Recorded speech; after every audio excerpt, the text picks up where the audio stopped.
Jó, capítulo 41, verso 1.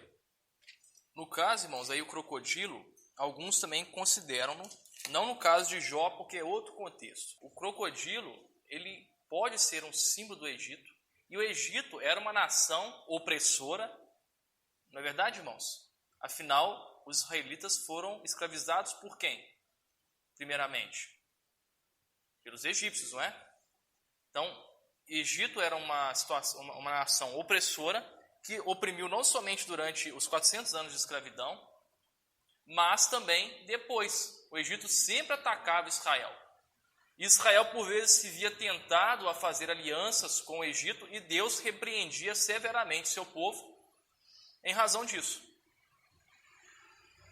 Então, o Leviatã, que nas nossas Bíblias, na versão Almeida Revista Atualizada, é traduzido por crocodilo, o Leviatã é tanto um monstro marítimo, não é? Uma serpente imensa.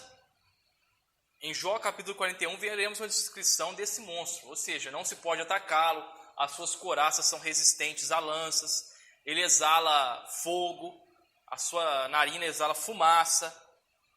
Se você lançar pedras e paus, nada pode, não vai lhe acometer nenhuma ferida. Então, é praticamente um monstro que não pode ser vencido pelo homem. Então, pensemos aqui, o Leviatã é tanto símbolo, era, no caso, um símbolo do Egito, porque ele era uma nação opressora, o Egito. É um símbolo tanto da potência natural que o homem não pode vencer, afinal, irmãos, o homem não pode vencer maremotos, o homem não pode vencer, por exemplo, se uma explosão solar aconteceu, não podemos fazer nada, se um meteoro atingir a Terra, não podemos fazer nada. Então, ou seja, o homem está, de certo modo, vulnerável às potências cósmicas e também às potências demoníacas. Quando o Senhor diz isso a Jó, pergunta se você consegue pegar o Leviatã ou o crocodilo com o anzol? Jó, evidentemente, sabe que não. Está dizendo, existem forças, tanto opressivas, cósmicas e demoníacas, que o homem não pode resistir. Eu, porém, o Senhor, domino sobre essas coisas. Lembremos que o Senhor, já no capítulo 39, faz uma série de perguntas a Jó sobre o mundo natural. De onde vem a neve, de onde vem a chuva, quem dá de comer aos pássaros, quem dá de comer ao jumento montês. E por fim Deus pergunta, você pode resistir ao Leviatã? Você consegue vencer o Leviatã? Jó e nenhum de nós consegue, mas Deus consegue. Mas em seguida ele vai falar também do Behemoth, ou Behemoth. Veremos sobre isso também, mas um pouquinho mais adiante. Então os irmãos até aqui estão vendo que nos livros poéticos, nos livros de sabedoria, nos livros poéticos em geral, porque os livros poéticos abarcam, melhor dizendo, os livros de sabedoria. Estamos vendo uma série de citações sobre as mitologias circundantes, as mitologias das nações vizinhas a Israel. Vamos a Isaías capítulo 30, verso 7. Aliás, vamos ler o versículo 6. A palavra do Senhor nos diz assim: sentença contra a besta do sul, através da terra da aflição e angústia, de onde vem a leoa, o leão, a víbora e a serpente volante, serpente móvel, levam a lombos de jumento as suas riquezas e sobre as corcovas de camelos os seus tesouros. A um povo que de nada lhes aproveitará, pois quanto ao Egito, vão e inútil é o seu auxílio, por isso lhe chamei gabarola, que nada faz. Mais uma vez, Gabarola e Raabe são nomes de monstros mitológicos que fazem alusão ao Egito. Certo, irmãos? Isaías 27, capítulo 1.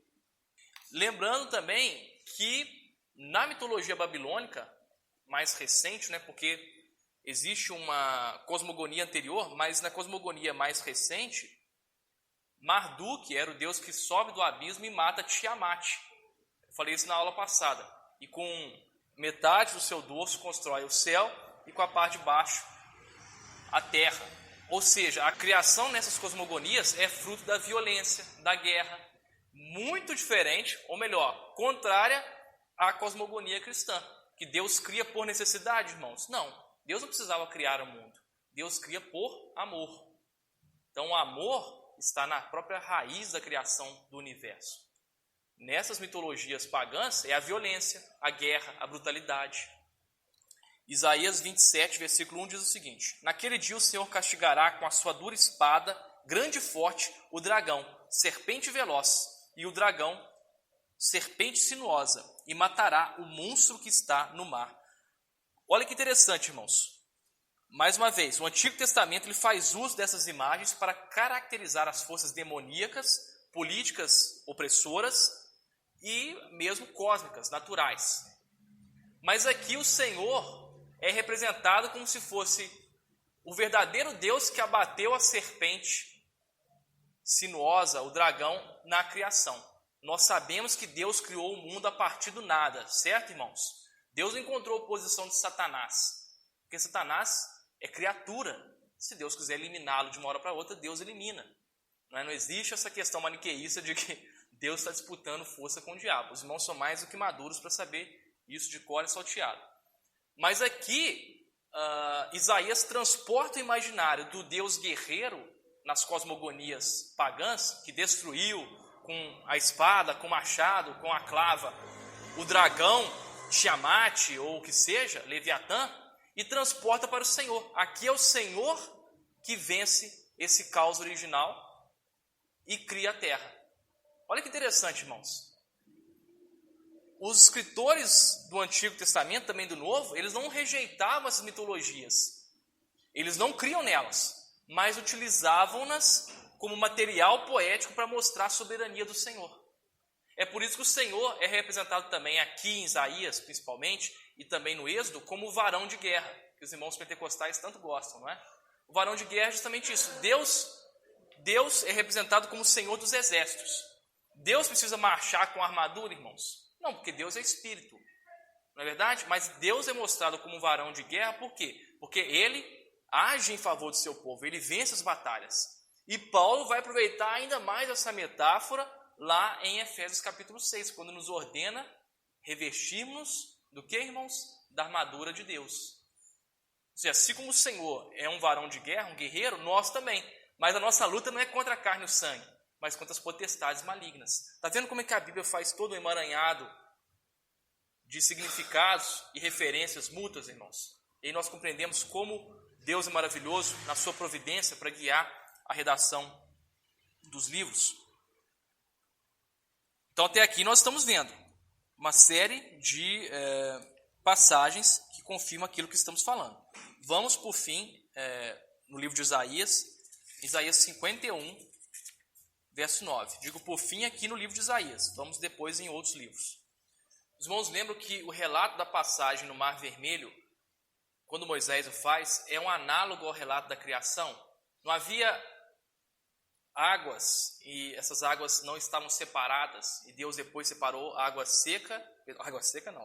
da terra seca. Não é verdade, irmãos? Deus não fez isso? E o que ele faz no êxodo do Egito, na passagem do Mar Vermelho? Separa a água e deixa o seu povo passar.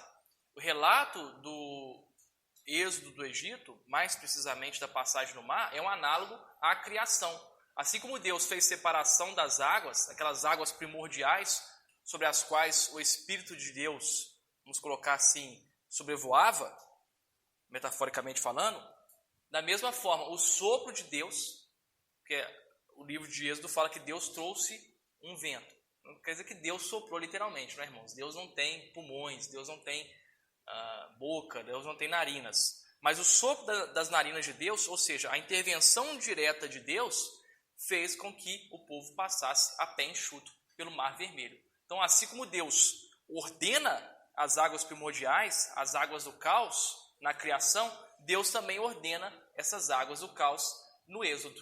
O Deus criador e o Deus libertador é o mesmo. Não é verdade, irmãos? E aqui a mesma coisa, Isaías funde essas duas imagens numa terceira.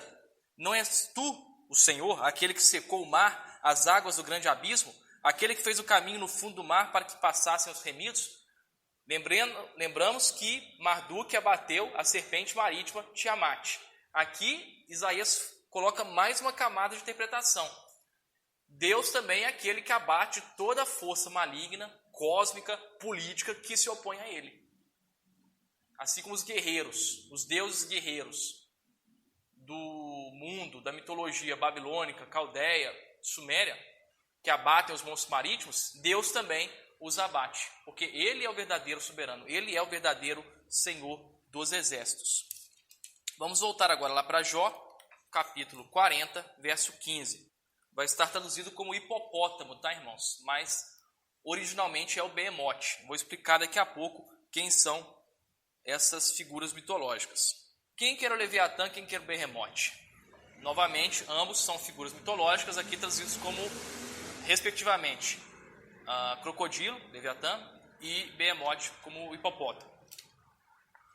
Havia uma lenda nas narrativas judaicas de que o Messias, quando da vinda do Messias, quando ele viesse, o Leviatã atacaria o Behemote. O Behemote é uma espécie de um boi gigante, imagina os irmãos, um imenso boi. O livro de Jó fala que o ventre dele é de ferro, os seus ossos, seu esqueleto, seu ossuário é como se fosse de ferro, como se fossem barras de ferro. O Behemote, segundo essa lenda, ele comia 100 montanhas de fenos por dia. Imagina, irmãos. E era, em geral, pacífico. Já o Leviatã, não. Ele destruía navios. O mar é o império do caos nesse imaginário semítico. No último dia, quando o Messias aparecesse, o Behemote entraria em combate, em conflito com o Leviatã. Ambos se matariam e da carne do Behemote, que é um boi gigante, acabei de falar para os irmãos, faria um grande banquete universal celebrando a volta do Messias. Certo, irmãos? Então, o Leviatã e o Behemote são figuras mitológicas e aqui o autor do livro de Jó, que não sabemos, que desconhecemos a autoria, ele vai comparar isso. Mostrar, olha, você consegue controlar o Behemote, Jó? A resposta, obviamente, é não. Ele é uma força cósmica, uma força da natureza que escapa ao controle humano. É uma força maligna que escapa à nossa volição, que escapa ao nosso querer, aos nossos recursos. Você consegue controlar o Leviatã, Jó? Obviamente não, mas o Senhor consegue. O Senhor criou o Behemote, o Senhor criou o Leviatã. O Senhor tem soberania e poder sobre eles. E por fim, para não ficar citando vários versículos, vamos ler só mais dois, que é Apocalipse. No caso, sequência de versículos. Apocalipse 12, 7 a 10. E o Salmo 74, 14. Vamos ler primeiro Apocalipse.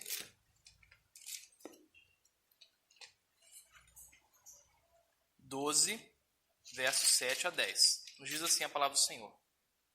Houve pelejo no céu. Miguel e seus anjos pelejaram contra Também pelejaram o dragão e seus anjos. Todavia não prevaleceram, nem mais se achou no céu, o lugar deles. E foi expulso o grande dragão, a antiga serpente que se chama Diabo e Satanás. O sedutor de todo mundo, sim, foi atirado para a terra e com ele os seus anjos. Então ouvi grande voz do céu proclamando: agora veio a salvação, o poder, o reino do nosso Deus e a autoridade do seu Cristo, pois foi expulso o acusador de nossos irmãos, o mesmo que os acusa de dia e de noite diante do nosso Deus. Vendo a figura do dragão aí manifesta agora? E a questão do império das trevas contra o reino de Deus? Porque a própria definição de império, irmãos, é isso, é aquilo que se expande por meio da violência e da conquista. A definição, grosso modo, de império. E Salmo 74, 14. Então, crocodilo novamente. Aí é o Leviatã. Por último, irmãos, eu queria só reforçar uma coisa que eu falei na última aula sobre a questão da idolatria. Nós sabemos que o coração humano é uma eterna fábrica de ídolos. Potencialmente, tudo pode se tornar ídolo. Até uma visão equivocada de Deus, irmãos. Os amigos de Jó criaram um ídolo para si, querendo apresentar um Deus à sua imagem e semelhança, um Deus que tem que punir o mal necessariamente na hora que a gente acha que tem que ser punido, que tem que beneficiar o justo na hora que nós, humanos, achamos que deve ser beneficiado. É um Deus criado à imagem e semelhança deles. Muitos de nós caímos nisso. Não, Deus tem que ser um Deus